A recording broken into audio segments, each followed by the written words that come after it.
au webinaire Together de l'agence locale, du groupe d'agences locales Chanty Travel.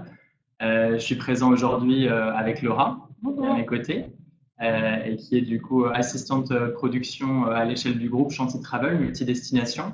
Et quant à moi, je suis Gauthier et je suis responsable de toute la contraction partenariat B2B et de la production sur l'Indonésie. Avant de commencer, est-ce que vous pouvez nous dire si vous nous entendez bien, nous faire un petit bonjour, afin qu'on voit un petit peu combien de personnes soient derrière l'écran. Et si voilà, vous nous voyez bien, vous nous entendez bien.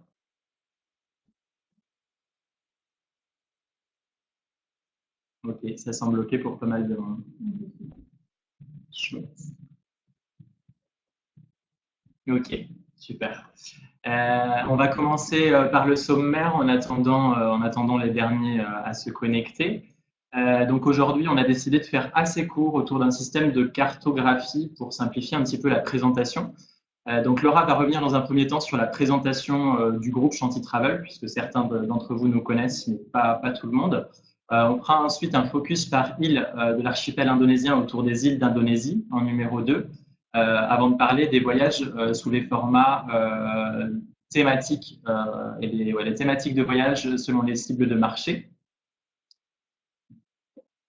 Et du coup, on finira sur des questions-réponses. On répondra à vos questions. On prendra, si vous en avez au cours de la présentation, on les prendra en note et on reviendra dessus à la fin de notre présentation.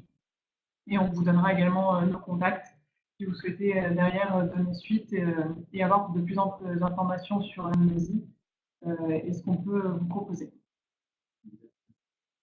On va commencer du coup avec la présentation de Chanty Travel, du groupe Chanty Travel. Du coup, Chanty Travel, c'est un groupe d'agences de voyage locales. Tout a commencé en 2005 en Inde, à Delhi. C'est une entreprise qui a été fondée par Alex Buan et Jérémy Grasset, donc deux entrepreneurs français. Donc, ils ont commencé sur le territoire indien, l'Inde du Nord, l'Inde du Sud, l'Himalaya. Et petit à petit, ils sont développés sur toute l'Asie du Sud-Est. Donc aujourd'hui, on est basé dans 23 pays d'Asie. Donc pour ne pas tous les citer, je peux vous dire le Bhoutan, l'Indonésie, le Cambodge, la Thaïlande, les Philippines, le Laos, le Vietnam, la Malaisie, Singapour, le Népal, la Bolivie, le Sri Lanka, et j'en passe. Et donc toutes ces destinations sont gérées à partir de 10 bureaux basés de partout en Asie. On a des bureaux en Inde, Delhi, Leh, Cochin et Pondichéry. Un bureau au Sri Lanka à Colombo, un bureau basé à Bali où on gère toute l'Indonésie et Singapour, d'où on vous appelle d'ailleurs aujourd'hui. Un bureau au Népal, à Katmandou, un bureau à Yangon en Birmanie, un autre à Hanoï au Vietnam et un dernier à Phnom Penh au Cambodge. Et du coup, depuis tous ces bureaux sont basés 120 employés Chanty Travel qui tous les jours travaillent pour découvrir le meilleur du voyage dans leur destination. Donc on a notamment ce qu'on appelle des travel experts, qui sont en fait des experts voyage qui auront en charge de développer toute l'expertise voyage sur chaque destination. Et qui seront donc plus à même de parler et de vendre des voyages derrière à nos voyageurs. On couvre toute une gamme de thématiques dont on parlera un peu plus tard, qui va du voyage en famille, on passe aussi par la lune de miel, on fait des voyages immersifs, des treks, des croisières. Donc voilà, on couvre toute une gamme assez ample de thématiques de voyage et on répond à tous les porte-monnaies des voyageurs. L'avantage, c'est que nos expériences sont majoritairement francophones, c'est-à-dire que c'est soit des Français de France ou du moins d'un pays francophone, soit des experts voyage locaux, donc indonésiens ou sri-lankais, mais qui parlent français. Voilà, donc on a une double expertise sur nos différents. Afin de clôturer un petit peu la présentation Chanty Group, on va vous diffuser notre support média, qui est la vidéo que vous pouvez retrouver également sur notre page et chaîne YouTube, en tapant tout simplement Chanty Travel. On vous laisse regarder. J'ai toujours rêvé rêvé de voyager en Asie. Comme tout le monde, je ne veux rien manquer de mon voyage. Je veux vivre le meilleur du pays que je découvre et me laisser transporter par l'expérience. À distance, c'est long et compliqué de tout organiser. Grâce à Chanty Travel, j'ai été directement en contact avec un expert voyage. Les experts Chanty, ce sont des Français et des francophones qui habitent sur place, en Asie. Ils connaissent le pays comme leur poche. Ensemble, nous avons organisé mon voyage en fonction de mes envies, tout en respectant mon budget. À mon arrivée à l'aéroport, Brice était là pour m'accueillir avec une surprise, un carnet de voyage et même une carte SIM pour rester en contact. Comme ça, il veille sur moi tout au long de mon séjour. Il m'a donné tous ses bons plans locaux, bonnes adresses et restaurants. Avec Chanty Travel, on peut voyager en solo, en couple, en famille et même en groupe. Bien plus qu'un voyage, c'est une véritable immersion faite de belles rencontres avec ses habitants. Chanty Travel est une agence locale, sans intermédiaire, et ça, c'est bon pour le développement économique du pays. J'ai réalisé le voyage de mes rêves. J'ai hâte de retrouver l'équipe de Chanty Travel pour une prochaine aventure et découvrir l'Asie en version originale.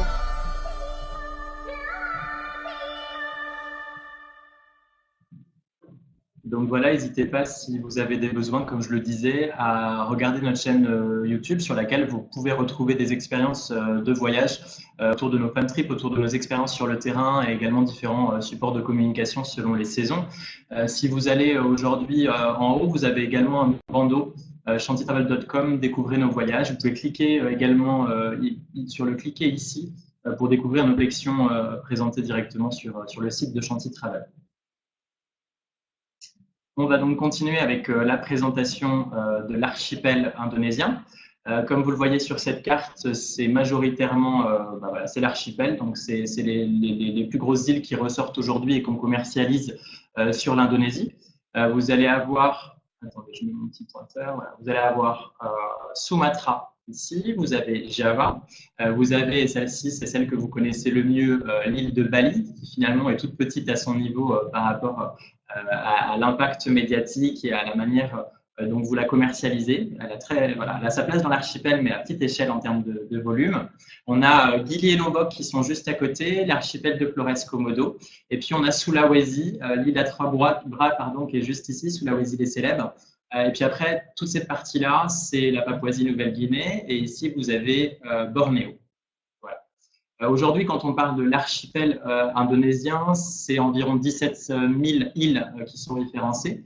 On parle autour de la destination d'une diversité, d'une richesse de la culture autour des différentes religions et des pratiques autour de ces dernières.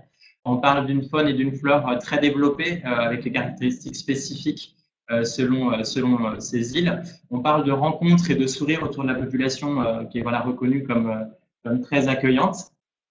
Et on parle à notre échelle au niveau du bureau de Bali, donc pour la zone Indonésie-Singapour, de 8 experts voyages francophones pour servir vos demandes et commencer à collaborer ensemble autour de vos futurs projets de voyage. En termes de saisonnalité, on a une saison des pluies qui est plus ou moins identique sur tout l'archipel en Indonésie, puisqu'elle commence fin octobre et qu'elle dure environ 5 mois pour se terminer au mois de mars. La seule île sur laquelle la saison des pluies va commencer un peu plus tôt, c'est Sumatra, puisque les pluies arrivent au début du mois d'octobre, fin septembre, et se terminent approximativement au même moment, au mois de mars. En sachant qu'on parle de saison des pluies et pas de mousson, parce qu'on n'est pas sur une mousson très intense comme on peut l'avoir en Birmanie, on est plus sur des averses assez denses, qui vont arriver 20 minutes le matin, 20 minutes l'après-midi et beaucoup de pluie pendant la nuit. Donc ça n'empêche pas de voyager pendant cette saison des pluies. Au contraire, ça peut permettre de voyager entre guillemets à contre-temps en basse saison, donc d'avoir aussi moins de touristes autour de soi et de bénéficier de tarifs plus avantageux pendant en basse saison et d'avoir des paysages hyper verdoyants. Donc c'est parfois même plus joli. On commence donc les focus par île de l'archipel indonésien, en commençant bien sûr par les plus connus, donc l'archipel de Bali Lombok. On reviendra sur la question qu'on vous avait posée avant la présentation, donc notamment autour des événements qui se sont passés sur Lombok. On y reviendra en fin de présentation.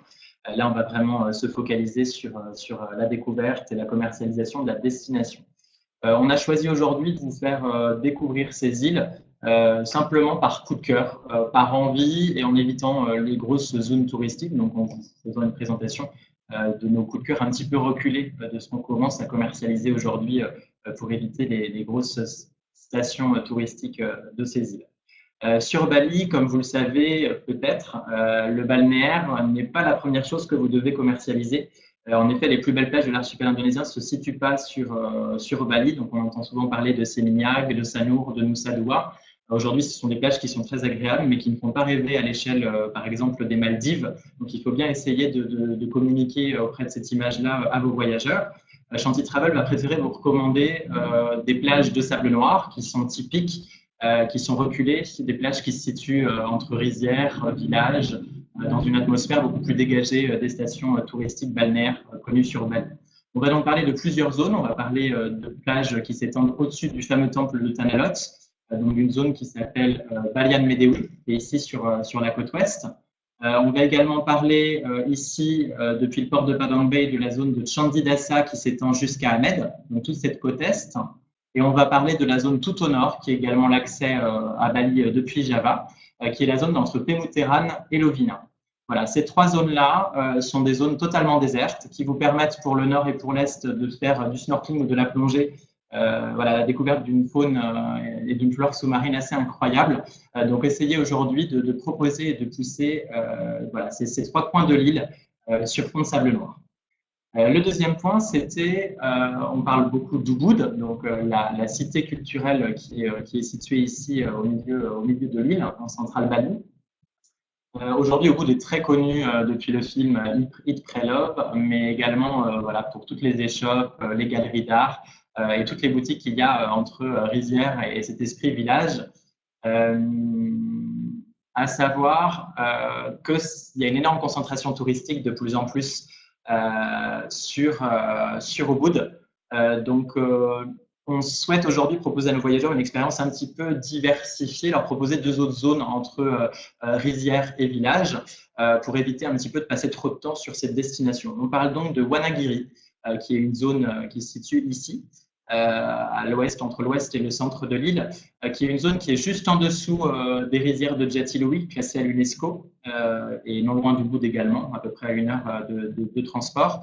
Cette zone est vraiment en plein milieu des rizières, très très verte, très au calme, et toutes les structures d'hébergement avec lesquelles on travaille ont vraiment ce côté éco-lodge ouvert sur l'extérieur, avec beaucoup d'animations à vivre pour tout type de clientèle dans une immersion avec les locaux. Donc vraiment privilégier l'expérience. Et puis de l'autre côté, au-dessus de Candi Dassa et avant Amed, sous le Batour et le Mont Abang, la zone que je pointe, qui est la zone de Sidemen, qui a aussi beaucoup de charme, des établissements qui sont principalement tournés vers les rizières, beaucoup plus d'activités de ce côté-là, puisque vous avez du rafting, de la marche, du bien-être, plein de belles choses à vivre en famille. La dernière chose qu'on voulait voir sur Bali avec vous, c'est qu'on entend beaucoup parler de l'île également pour son caractère volcanique. Et donc, on entend souvent parler du Batour, qui est l'ascension première que tout le monde veut faire au lever du soleil sur l'île, mais qui commence elle aussi à être un petit peu surchargée. Donc, à l'habitude, en haute saison, les voyageurs ont cette impression un peu de piétiner les uns derrière les autres pour faire l'ascension. Aujourd'hui, sur la même zone, on peut vous proposer l'ascension du mont Abang, A-B-A-N-G, qui est finalement le volcan qui fait face au mont Batour et qui propose la même vue, à savoir la vue sur le lac Batour et la vue du coup depuis le Abang sur le Batour. On est sur une zone qui est en pleine jungle, sur une ascension facile de 2 heures, 2 heures et demie, à faire bien sûr avant le lever du soleil de nuit avec guide local. Donc, on va vous conseiller pour cette zone-là le mont Abang. Un autre volcan dont on entend peu parler, qui est sur la zone de Jatiluwih, donc rizière classée à l'UNESCO, c'est le mont Batu Karu, qui est peut-être un petit peu plus sportif et pour des marcheurs un peu plus aguerris, mais qui plaît également parce qu'il est peu fréquenté. Voilà. Gardez ces deux options pour Bali en termes de découverte volcanique et d'ascension.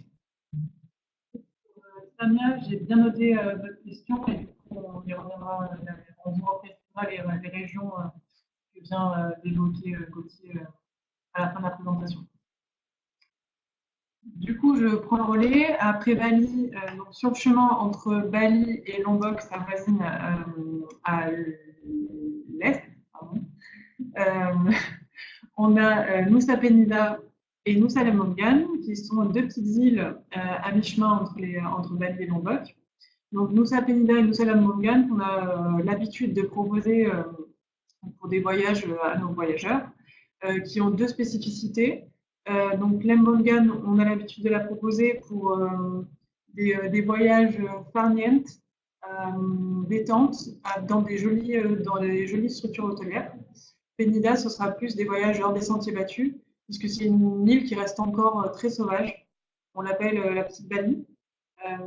Donc il y a de très beaux paysages verdoyants, de très jolies plages. Néanmoins, les routes sont encore assez rudimentaires. Du coup, c'est un peu compliqué de se déplacer, surtout il y a une seule route qui fait le tour de l'île. Et du coup, c'est un côté très aventure qui plaît généralement beaucoup à nos voyageurs et qui en plus permet de se ressourcer un peu à l'écart du tourisme de masse en haute saison. Donc si on continue sur l'est, on arrive sur Lombok. Ouais. Très connu aussi Penida pour le snorkeling ou la plongée pour la découverte des raimentas. Donc la saison s'étend principalement sur toute l'année. On va avoir un pic sur la période de juin à septembre, en sachant qu'à partir du mois de septembre et jusqu'à début décembre, on peut voir également les mola mola, qui sont donc les gros poissons lunes, qui sont assez impressionnants. Et on peut les voir soit en snorkeling, si on a un peu de chance, soit en plongée. Donc c'est une sortie qui est vraiment prisée. On la demande aussi beaucoup et vous pouvez vendre à nos voyageurs le fait de pouvoir découvrir les raimentas en snorkeling, notamment puisqu'elles viennent vous frôler et elles viennent directement auprès des hommes en surface. C'est vraiment une belle expérience. Du coup, si on continue sur Lombok, donc vous avez dû entendre parler de Lombok dernièrement suite aux événements qu'on a connus. Donc effectivement, il y a eu différents séismes qui ont plutôt impacté le nord de l'île. Donc la partie nord avec le Rinjani, le volcan Rinjani, qui est très connu des trekkers, parce que c'est une très belle ascension, qui est d'un niveau assez expérimenté, mais qui reste un produit qu'on a l'habitude de vendre et qui ravit les voyageurs. Donc suite à ce séisme, donc la partie nord a été touchée, les îles Gili également, qui étaient trois petites îles paradisiaques qu'on avait l'habitude de proposer à nos voyageurs, que du coup on proposait un peu moins dernièrement, victimes de leur succès. Elles étaient saturées de touristes en haute saison. Donc on avait plutôt l'habitude d'orienter nos voyageurs vers Gilino et Gili-Lawa, qui sont deux autres petites îles tout aussi jolies et moins fréquentées par les touristes. Donc Lombok, si on revient sur les événements qui se sont passés, effectivement, il y a eu de gros dégâts d'un point de vue humain et d'infrastructure. Ils sont en cours de reconstruction. Les structures hôtelières devraient réouvrir pleinement à partir de janvier 2019. Néanmoins, c'est une île qu'on peut encore vendre sur le sud, puisqu'on a de très très jolies plages dans la partie sud de Lombok, qui sont des plages qui se perdent, on n'en voit pas la fin, du sable blanc très très fin, une eau turquoise magnifique et des structures hôtelières typiques et authentiques et avec beaucoup de charme. Donc ça reste une étape qui est envisageable et qui est généralement très appréciée des voyageurs également. Voilà pour Lombok. On continue avec Java. Est-ce que vous voyez bien les cartes? On sait que c'est un petit peu petit. L'idée, c'est de visualiser à l'échelle globale, même si on sait que c'est flou. on sait. N'hésitez pas, on en reparle à la fin de toute façon de la présentation. On a des supports à vous communiquer si vous revenez vers nous par email derrière, donc pas trop de soucis par rapport à ça. On passe sur Java, donc, qui est la deuxième île par rapport à Bali-Lombok en termes de vente pour nous sur la destination Indonésie. Quand on parle de Java, on va surtout parler aujourd'hui de Yogyakarta. Non plus. On est juste en dessous. Voilà, juste ici, autant pour moi. Yogyakarta qui va être une porte d'entrée directement incluse dans le vol international de vos voyageurs. Okay, pas obligé forcément de passer par Jakarta, qui est juste ici au nord, donc capitale de l'île de Java.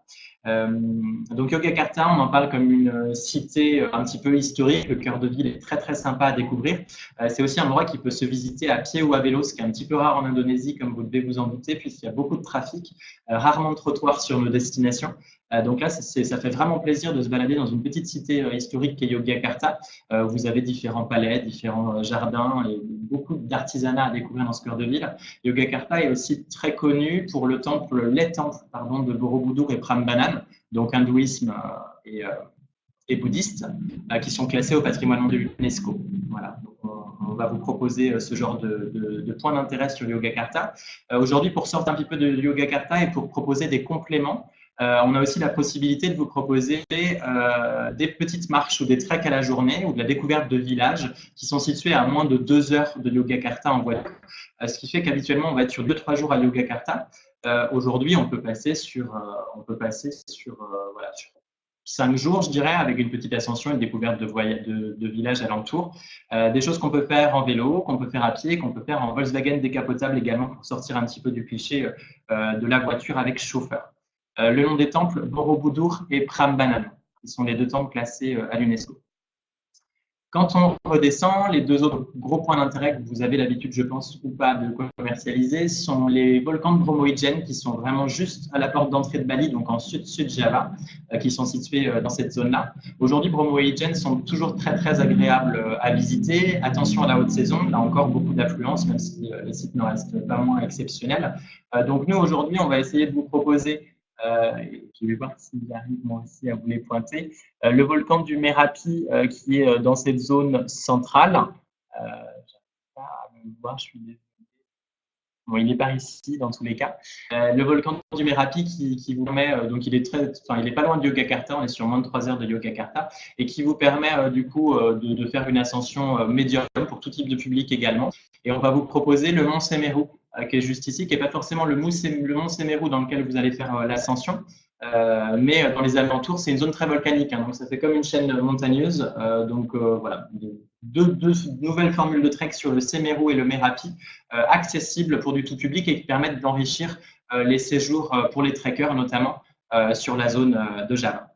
Si vous souhaitez une fin balnéaire ou enrichir vos programmes avec du balnéaire sur Java, on va vous faire partir en fait du côté est, juste ici. Donc Yogyakarta est là à l'ouest. Vous allez soit prendre l'avion, soit traverser en voiture à raison de 4 heures de route vers Semarang, qui est juste ici, et partir depuis Semarang ou Jepara pour l'archipel de Karimunjawa, qui est caché derrière cette vignette. Archipel qui est très peu connu, qui est au même titre que Nusa Penida il y a quelques années de ça, et qui vous permet de faire du balnéaire, de la découverte à pied ou au scooter sur de magnifiques plages. Et là, pour le coup, on est vraiment sur le comparatif des Maldives en termes de sable et de cadre, voilà, et de découverte aussi sur place, puisque c'est quasi désert. Donc, l'archipel de Karimunjawa.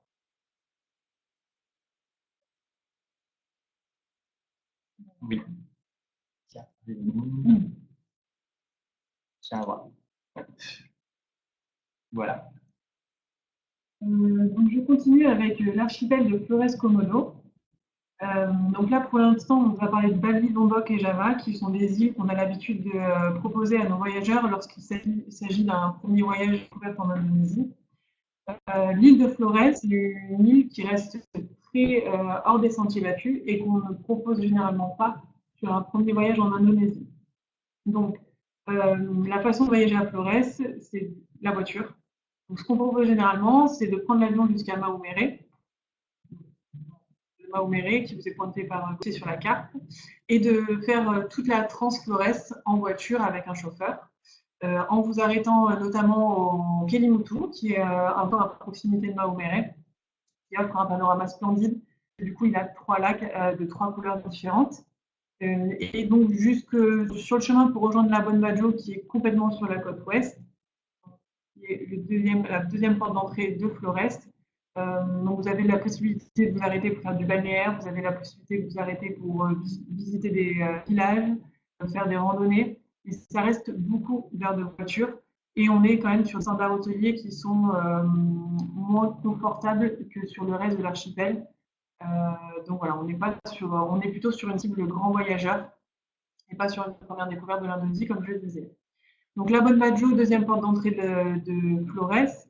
Donc, on fait soit en voiture depuis Maomere, soit on prend un avion depuis Bali, depuis l'aéroport de Denpasar à Bali, puisqu'on y est en moins de 2 heures, je crois, 1 heure et demie. Depuis la Bonne Badjo, on a la possibilité de partir en croisière sur l'archipel de Komodo. C'est de loin l'un des plus beaux voyages que j'ai fait personnellement en Indonésie. Donc c'est une croisière qui peut se décliner en 4 jours 3 nuits ou en 3 jours 2 nuits généralement. Et donc on navigue, c'est déjà une croisière qui se fait, on dort sur le bateau et on navigue entre différentes îles de l'archipel, ce qui permet d'avoir un combiné snorkeling voire plongée pour les plongeurs, petite randonnée, visite de village et profiter de plages incroyables, notamment une plage de sable rose, beach qui est assez connu. Donc voilà, et surtout, pardon, j'allais l'oublier, l'île de Komodo qui est très connue pour les varans de Komodo, qui sont toujours aussi impressionnants à voir. Donc c'est un voyage qu'on suggère très souvent à nos voyageurs parce que ça peut se faire en amoureux, ça peut se faire en famille, ça peut se faire entre amis, pardon. Donc voilà, et surtout ça peut aussi répondre à tout type de voyage, des petits porte-monnaies jusqu'aux porte-monnaies un peu plus fournis, puisqu'on a des bateaux plus ou moins standards, à un prix assez abordable, et on peut monter jusqu'à des voiliers assez luxueux pour un voyage encore plus incroyable. On va souvent proposer en combiné. Oui. Donc depuis Java, depuis Bali, ça va être des combinés qu'on va faire en fin de tour à raison de 4 jours 3 nuits par exemple. Ce qu'il faut vraiment vous dire, c'est que c'est accessible. La plupart des familles ou des couples ou des honeymooners ont les moyens de s'offrir ça. Comme le disait Laura, on a des bateaux standards où l'expérience ne change pas grand-chose puisque la vie à bord est quelque chose, certes, mais c'est vraiment l'archipel que vous partez découvrir en bateau. Donc voilà, vraiment dans des prix tout à fait raisonnables, c'est une très très belle extension qu'on vous propose sur cet archipel. Côté magnifique des paysages, on a un côté également immersif, puisqu'en fait, vous passez 4 jours avant le bateau avec un staff indonésien qui va faire en sorte de vous coucouner pendant toute votre croisière, qui va cuisiner à bord, qui va pêcher du poisson pour vous cuisiner derrière. Donc, il y a un côté partage et convivialité qui est aussi tout le côté extraordinaire de l'aventure. Et donc, en dessous de cet archipel de Flores et Komodo, on a l'île de Sumba, qui reste une île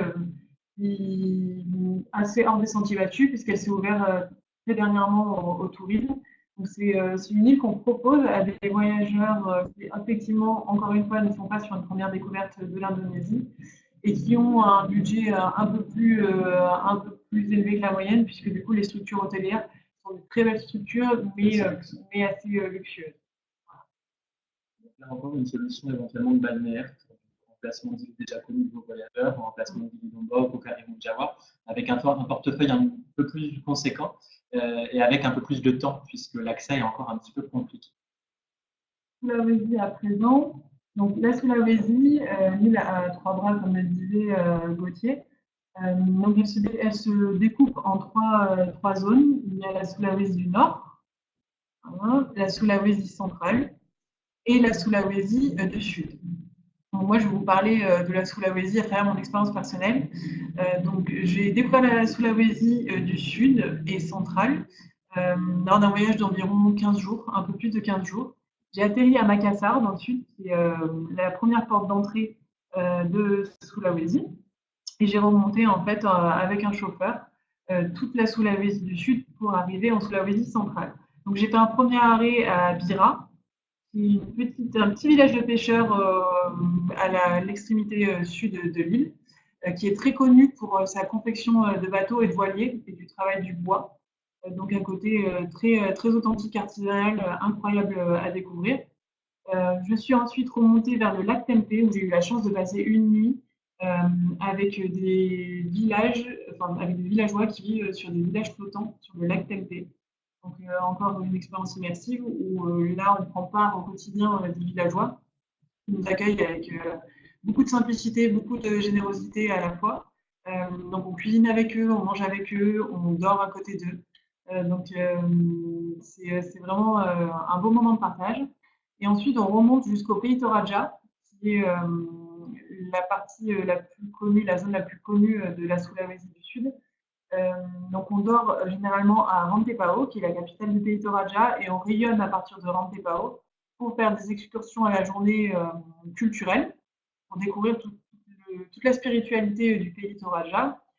Moi, j'ai eu la chance d'assister aussi à une cérémonie funéraire qui est incroyable et qui peut être aussi un peu, je ne vais pas employer le mot choquant, mais ça peut l'être.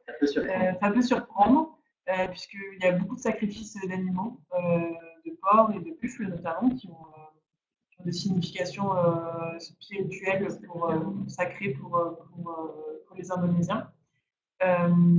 Et donc voilà, après je suis partie aussi faire des treks de 3 jours de nuit où j'ai dormi chez les habitants. Donc belle expérience. Et ensuite j'ai fait environ 13 heures de route pour remonter jusqu'au port de Ampana pour prendre un bateau pour aller aux îles Tolian, qui est un archipel incroyable. Donc, un premier bateau pour arriver à l'île principale des Tolian et après une petite pirogue pour arriver sur le resort de mon choix, sur la petite île privée de mon choix. Où là, pour le coup, c'est une expérience incroyable. On est seul au monde dans son petit bungalow, avec pour seule vue les palmiers, les cocotiers, la mer bleu turquoise et le sable blanc. Voilà. Donc, ça, c'était pour la partie Sulawesi du Sud et centrale. Et sur la partie Sulawesi du Nord, donc la porte d'entrée, c'est Manado, qui est voilà, tout au nord et qui est extrêmement connue pour ses spots de plongée. Et voilà, on peut redescendre à ce moment-là vers le sud et avoir des paysages encore une fois époustouflants, verdoyants et des villages à visiter. L'archipel des Togian, T-O-J-G-I-A-N. Vous avez à côté toute la partie des Moluques. Ce n'est pas une zone qu'on commercialise tout à fait. On commence, hein, mais c'est une zone très balnéaire, très difficile d'accès pour l'heure, mais une zone balnéaire voilà, très très paradisiaque, là encore un petit peu comme Karimunjawa à Java. Donc n'hésitez pas à nous questionner si des besoins spécifiques pour de la découverte de jungles vierges ou encore pour des plongeurs qui ont envie de nouveautés. On finit cette présentation par un focus sur Sumatra assez rapide pour garder un petit peu de temps pour la suite. Sumatra, la porte d'entrée reste Medan, donc ici au nord. Vous avez la possibilité d'aller faire du balnéaire depuis Banda Aceh sur une île qui s'appelle Way Island tout au nord. Principalement, on va à Medan pour la découverte de la jungle, pour la rencontre avec les orang-outans et les éléphants de Sumatra. Ça va se passer ici dans le parc Leuser, donc vraiment à proximité de Medan. C'est plus après, quand on va descendre un petit peu dans le sud, que les temps de trajet vont se complexifier. Retenez du coup le parc Leuser, qui est un parc national protégé dans lequel vous faites 2 à 3 jours de trek avec guide spécialisé à la découverte des orang-outans et des éléphants. Suite à ça, vous rejoignez généralement l'île de Samosir, connue pour le lac Toba. Activité de pêche, découverte de villages, expérience locale et encore une fois, focus sur l'immersion et l'expérience de vos voyageurs. Et puis après, là, c'est un petit peu plus spécifique, mais on commence à en parler de plus en plus depuis Padang, donc il y a un autre aéroport. Soit vous descendez en voiture, soit depuis l'aéroport de Medan plus au nord, vous rejoignez Padang. Et là, on rejoint l'archipel qui se trouve juste en face, et notamment Siberut, à la découverte des Mentawai, donc la population des hommes fleurs. Peut-être que vous avez lu dessus, vu des photos ou des reportages.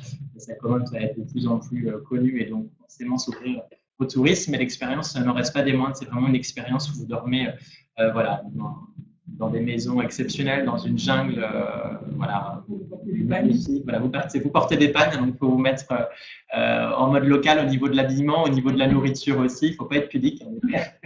Voilà, on se baigne dans la rivière pour la douche. Voilà, on mange généralement la même chose à partir des arbres et de ce qu'on trouve dans la nature. Donc, c'est vraiment une expérience de vie assez intéressante et surprenante. Et également, entre les deux, il y a des petites îles qu'on ne voit pas forcément.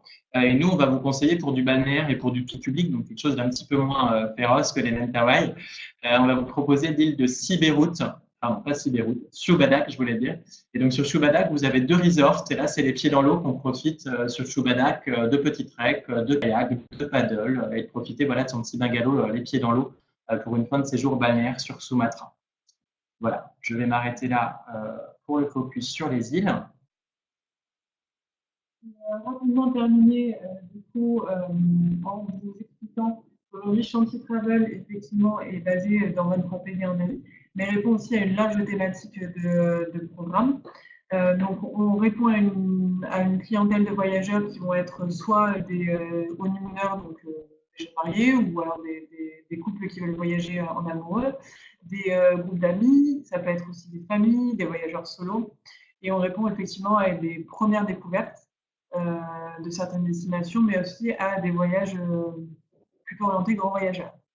Donc, on répond également à différents types d'envies de voyage. Ça peut être des voyages culture et dépaysement.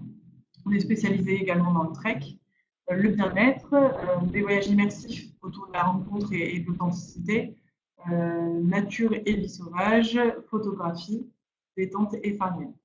Donc aujourd'hui, on s'adresse autant à un public voyageur solo, comme je vous le disais, qui veut voyager soit seul, soit voyager lors de ce qu'on appelle fixed departure, donc des voyages en groupe, où on essaie de réunir plusieurs voyageurs solo, ou alors parfois ça peut même être des couples qui se joignent autour d'une même passion, qui va être la photographie, la plongée, le trek.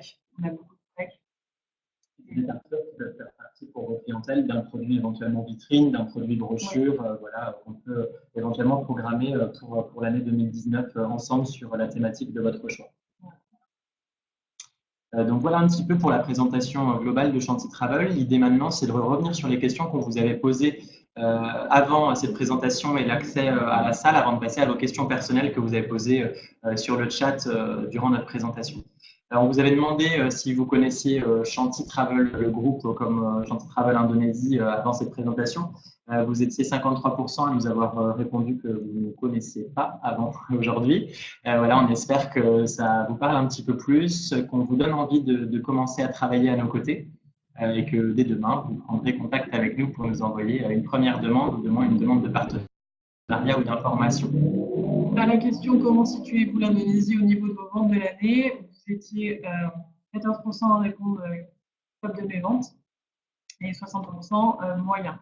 Donc, personnellement, je pense qu'il y a, enfin nous en tout cas de notre expérience, il y a eu un impact par la communication autour de l'éruption du mont Agung et par la suite des différents séismes qu'on a connus sur l'archipel de Lombok et qui, je pense, a été associé à Bali, qui est l'île la plus connue sur l'Indonésie.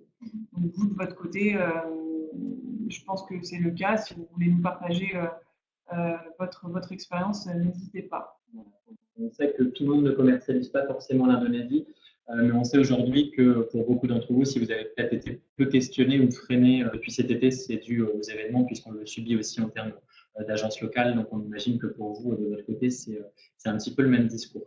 Sur la question, du coup, voilà, si les actualités de cet été et si l'impact des médias ont joué sur vos ventes, vous étiez 53% à nous répondre non et voilà, 47% à répondre oui, donc on va dire plus ou moins 50-50. Là encore, s'il y en a qui ont un petit peu de temps et qui veulent nous donner leur retour, soit par mail, soit voilà, sur le chat pour en discuter ultérieurement, n'hésitez pas. Nous, sachez que basé en local, dès qu'il se passe quelque chose, on est très réactif. C'est-à-dire que vous vous doutez bien qu'on avait beaucoup de voyageurs quand tout ça s'est passé. On a eu un très très bon suivi. Ça a été du suivi nuit et jour au pied et au chevet de nos voyageurs pour les rapatrier en avion et en bateau sur Bali. Voilà. Donc c'est vraiment des choses qu'on a l'habitude de faire. Le sujet, on le maîtrise.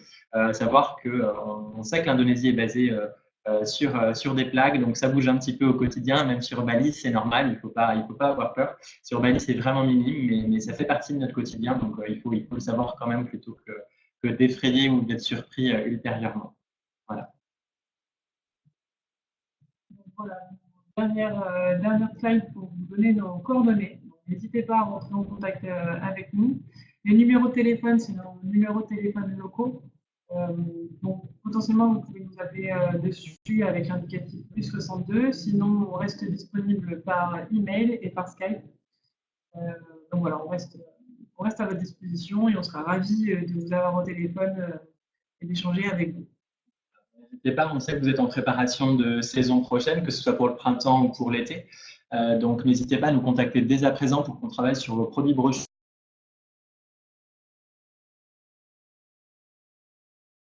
catalogue ou sur des premières demandes dès à présent sous vos différents sites de marché sur l'archipel de l'Indonésie. On répond aux quelques questions sur le chat. Il y avait une question de Samia qui disait merci de bien vouloir noter les régions parce qu'elles ne sont pas inscrites sur la carte. Je pense que c'était les régions hors des sentiers battus pour éviter entre guillemets l'afflux touristique. Donc, vous avez parlé de Wanagiri. Il y avait Wanagiri, donc W-A-N-I-G-I. Voilà, Laura va marquer la zone sur le chat. Donc là, on revient à Bali sur les zones au vert qu'on vous propose en remplaçant un petit peu d'Ubud. Donc on parle de Wanagiri et on parle de Sidemen, qui sont les deux zones, voilà, rizières, villages, rencontres, qui peuvent remplacer un petit peu Ubud. Sinon, on a répondu à l'autre question. D'accord. On a une dernière question. Quand un client a déjà fait Bali, quelles sont les meilleures villes pour compléter le premier voyage sans être déçu? Donc Samia également sur cette question. Alors ça dépend des envies du voyageur. Si on est sur du balnéaire, on sera sur des découvertes, je pense, de Lombok, à mon sens, ouais, et de Komodo, qui offre du très beau balnéaire. Si on est sur du culture et dépaysement à 100% Sulawesi ou Java, qui ont une très forte culture, une très belle culture artistique aussi, et une très forte spiritualité. Pour la plongée, ça sera Manado, en dehors de Sulawesi. Vous avez parlé également de Raja Ampat, qui est cet archipel de Papouasie qu'on a un peu squeezé, mais aujourd'hui Raja Ampat est de plus en plus connu sous des produits principalement de croisière. Là, forcément, un budget un petit peu plus élevé que Komodo, puisque c'est des croisières plus longues, puisque l'archipel est plus grand en termes de découverte. Et la saison est inversée, donc pensez à Raja Ampat cet hiver, si vous avez des petits manques d'idées autour de Noël, de février, de mars, c'est la bonne saison. On vient de rentrer des nouveaux bateaux, de magnifiques produits, notamment des francophones qui sont à bord, avec une très bonne cuisine, des très très beaux produits en formule partagée ou charter. Donc n'hésitez pas à nous contacter sur l'archipel de Raja Ampat pour des croisières de minimum 8-10 jours. Voilà. Comment réalisez-vous, car c'est une destination à risque pour nous chaque année? Alors oui, oui, on le sait et on le vit au quotidien. Chez Chanty Travel, on a des conditions générales de vente comme toutes les agences, mais bien sûr, tout va dans votre sens, c'est-à-dire que sous forme voilà, de tous les événements qui ont pu se passer cette année, on applique la plupart du temps des remboursements à frais zéro. Pourquoi? Parce que nos partenaires et les structures indonésiennes nous suivent dans cette démarche. Elles n'ont pas forcément de remboursement, par contre, au niveau du gouvernement, ce qu'il faut savoir, ou forcément d'aide. Donc, nous, on les accompagne et on vous accompagne aussi dans le bon sens pour essayer de vous proposer le moins de frais possible sur une éventuelle annulation de dernière minute, à savoir que la plupart du temps, nous n'avons pas de frais, donc on vous en fait bénéficier. Donc, ça, c'est pour tout ce qui est services et hôtellerie. On arrive généralement à récupérer pas mal de choses dessus. Pour ce qui est de la gestion de crise sur place, dès qu'il y a un micro-séisme, comme il y a pu y avoir un petit peu cet été à l'échelle de n'importe quelle île, comme vous l'avez vu dans la vidéo de présentation, on fournit une carte SIM à nos voyageurs, on a leur numéro de téléphone, ils sont avec un guide ou un chauffeur au quotidien. On les appelle tout de suite pour les rassurer, quelle que soit l'heure. C'est-à-dire que ça s'est arrivé cette année au milieu de la nuit. On prend tous le téléphone, on les appelle, on les rassure pour être sûr qu'ils vont bien, ou alors peut-être qu'ils dorment encore, ou qu'ils sont déjà retournés se coucher. Mais voilà, on s'assure que tout s'est bien passé de leur côté, qu'ils ne sont pas en danger, qu'ils sont entre de bonnes mains. Et si on a besoin de les changer de zone à n'importe quelle heure là encore, eh ben, on remue voilà, tout ce qu'on peut pour les déplacer. Sur le reste de l'accompagnement, donc notamment sur Gili, eh bien, ça a été la même chose. Comme je vous l'ai dit, on a réservé beaucoup de billets d'avion, de bateaux en dernière minute, et on a suivi nuit et jour pendant 4 jours tout le rapatriement de nos voyageurs sur Gili, voyageurs qui étaient un petit peu effectivement surpris des événements, puisqu'en Europe on est peu sensibilisé à tout ça, mais qui étaient voilà, à 200% satisfaits de leur prise en charge et de ce qu'on a pu avancer de leur côté. Je remonte un petit peu, excusez-moi, il y a quelques questions qui se... C'est possible d'avoir le diaporama de votre présentation. Ouais. Évidemment, je crois qu'il sera en ligne. Il sera envoyé après, mais on pourra vous contacter nous par mail, on vous l'enverra directement si vous voulez le support PDF ou PowerPoint. Avons-nous des guides francophones sur toutes les destinations de l'Indonésie? Non. On va parler de Bali, on va parler de Lombok, on va parler de Sulawesi, Sumatra et Java. Voilà, pour les guides francophones. Sur les autres, c'est très peu développé encore. Il y a la possibilité, ne l'oubliez pas, d'envoyer des guides depuis Bali, depuis Java, sur les autres destinations sur lesquelles on n'a pas de guide francophone. Bien sûr, ça a un coût. Donc, retenez-le, ça a un vrai coût. Et forcément, l'expertise est un peu désuète puisque c'est pas leur spécialité. Donc, ils vont être accompagnateurs, mais en termes de guidage, ça va être un petit peu faussé. Donc, c'est pas forcément recommandé. On avait une autre question d'Audrey sur le traitement du palu. Sur la plupart des îles qu'on vous a présentées, ça dépend encore de la pathologie des voyageurs, ça dépend des recommandations du médecin traitant, mais nous, on ne force pas du tout au vaccin et on ne va même pas forcément le recommander. Pourquoi? Parce que ça a un vrai coût au voyage. Quand vous voyagez à 2 ou à 4, voilà, ça va falloir rajouter 500-600 euros. Et parce que le danger est moindre, c'est-à-dire aujourd'hui, on va parler voilà, éventuellement de crise palu ou de certains risques, puisqu'on sait qu'on est en zone exposée sur l'Indonésie, mais sur les zones qu'on vous a présentées aujourd'hui, on est à taux zéro ou à risque d'un point de vue voilà, 1 sur l'échelle de 5. Donc, on est vraiment sur des zones qui sont réduites en termes de risque. Donc, on va pas vous conseiller la prise de vaccin. On va vous recommander de retourner chez votre médecin traitant. Voilà, il y a traitement et vaccin. C'est très compliqué à digérer, entre guillemets. Rendre malade généralement en voyage. Donc, sur les séjours de 15 jours, on considère qu'il est préférable de prendre des bons anti-moustiques plutôt que de prendre un traitement anti-palu qui va vous mettre en vrac derrière et va vous gâcher une partie de votre séjour. Nous, on essaie d'assurer nos clients correctement et quand il arrive sur place, d'accord. Vous prenez tous ces frais à votre charge. Alors, ça, c'était peut-être par rapport à Guigui tout à l'heure. On en reviendra après si jamais la personne se répond de nouveau. Pour tout ce qui est accompagnement, voilà, on avait Tilan Jolan qui nous demandait effectivement si on avait des formules chauffeur-guide anglophones. Aujourd'hui, l'expertise francophone, pardon. Non, anglophone. Ah, francophone, bon, les deux, pas de souci. Du coup, c'est des choses qu'on propose en effet, c'est-à-dire que la recommandation Chanty Travel, c'est l'expérience de voyage. Donc nous, aujourd'hui, les séjours avec guide sur l'Indonésie représentent que 10% de nos ventes, à peu près. C'est-à-dire qu'on ne va pas vous pousser à avoir un guide dans la voiture au quotidien, à avoir un guide qui vous accompagne sur tous les sites. On va vous pousser à la découverte personnelle, à l'expérience personnelle autour de l'immersion et de cette découverte. C'est-à-dire qu'on va préférer vous commercialiser et inclure un chauffeur guide ou qu'un chauffeur anglophone ou francophone qui ne va pas forcément descendre avec vous visiter les sites, mais on va prioriser en effet cette formule-là dans la plupart de nos séjours parce que pour nous, ça a une vraie valeur ajoutée en termes de découverte sur place. Voilà. Il y a une facilité de communication anglais, 2-3 mots. Alors, on sait qu'en tant que Français, on n'est pas toujours à l'aise sur nos clientèles, sur le niveau d'anglais, ça c'est un fait. Mais c'est très facile de communiquer avec les locaux. Et aussi, dernier petit point, puisqu'on est sur des formules comme ça, vous allez nous dire oui, mais les frais d'entrée, il n'y a pas de tour-leader, il n'y a pas de guide qui les accompagne sur les sites, etc. Aujourd'hui, à Bali ou sur l'Indonésie, les frais d'entrée ils sont entre 1 euro et 5 euros par personne par visite.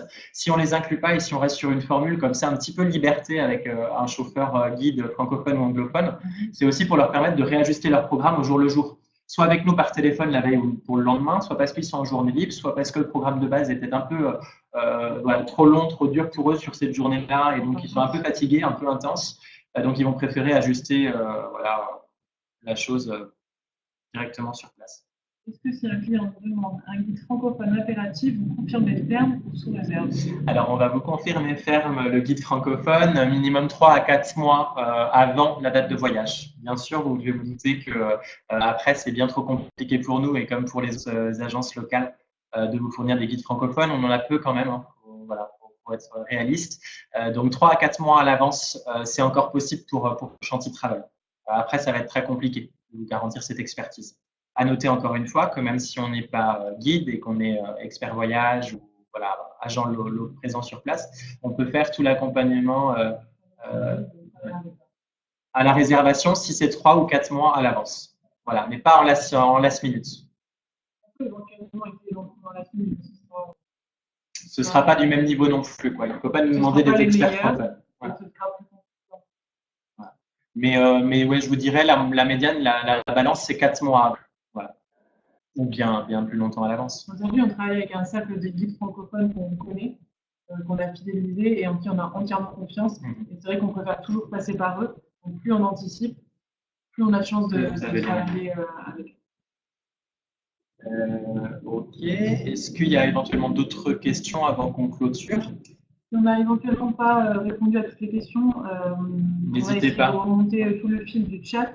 Et n'hésitez pas à nous contacter. Voilà, par Skype ou par email. Nos coordonnées. On sera ravis de répondre à vos questions et d'échanger avec vous. Voilà. On voit 2-3 personnes encore taper 2-3 mots, donc on va patienter des petites minutes. Sachant que Sarah nous a dit qu'il nous reste combien de temps? Ok. Travaillez-vous avec les clients en direct ou uniquement avec les agences? Bien Chantier Travel travaille historiquement avec les clients en direct. On fidélise aussi. On a notre bonne clientèle qui voyage sur toutes nos zones en Asie à nos côtés. Et je vous dirais que la clientèle B2B, ça fait 5-6 ans qu'on y travaille maintenant et qu'on commence à avoir un très bon portefeuille. On va avoir également des équipes dédiées. Comme vous l'avez vu, moi, je suis en charge de ce marché à l'échelle de l'Indonésie. Et on a des personnes en charge du marché B2B et des agences de voyage sur l'ensemble de nos destinations maintenant. Donc, vous avez une vraie prise en charge pour la clientèle professionnelle aujourd'hui chez Chantier Travel. Donc, on a les deux types de clients. Nous, on dit voyageurs chez Chantier Travel pour mieux faire. On ne parle pas de clientèle.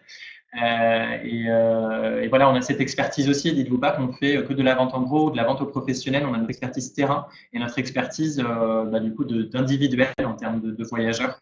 Donc, on a la même expertise et le même suivi avec vos voyageurs, ceux que vous nous envoyez. Aujourd'hui, on répond à une demande B2B. On est capable, d'un point de vue logistique, de faire voyager des groupes. Mais on répond aussi à une demande B2B aussi, où là, pour le coup, on fait voyager des particuliers à la demande de partenaires B2B. Que ce soit sur des plateformes dédiées, que ce soit, comme je le disais tout à l'heure, sur du produit vitrine, brochure ou sur des voyages que vous gardez sous le coude. Et grâce à votre réseau, pareil, de repeaters, de clients fidèles, vous arrivez à fidéliser et à nous faire partir un voyage en fixe départure sur une thématique spécifique. Est-ce qu'il y a une dernière question avant qu'on clôture?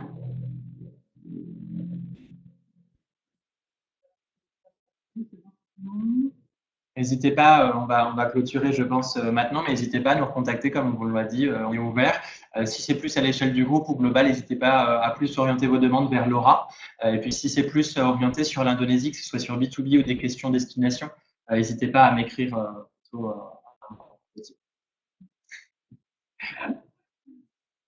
Merci beaucoup à tout le monde. Merci à tous. Une belle journée.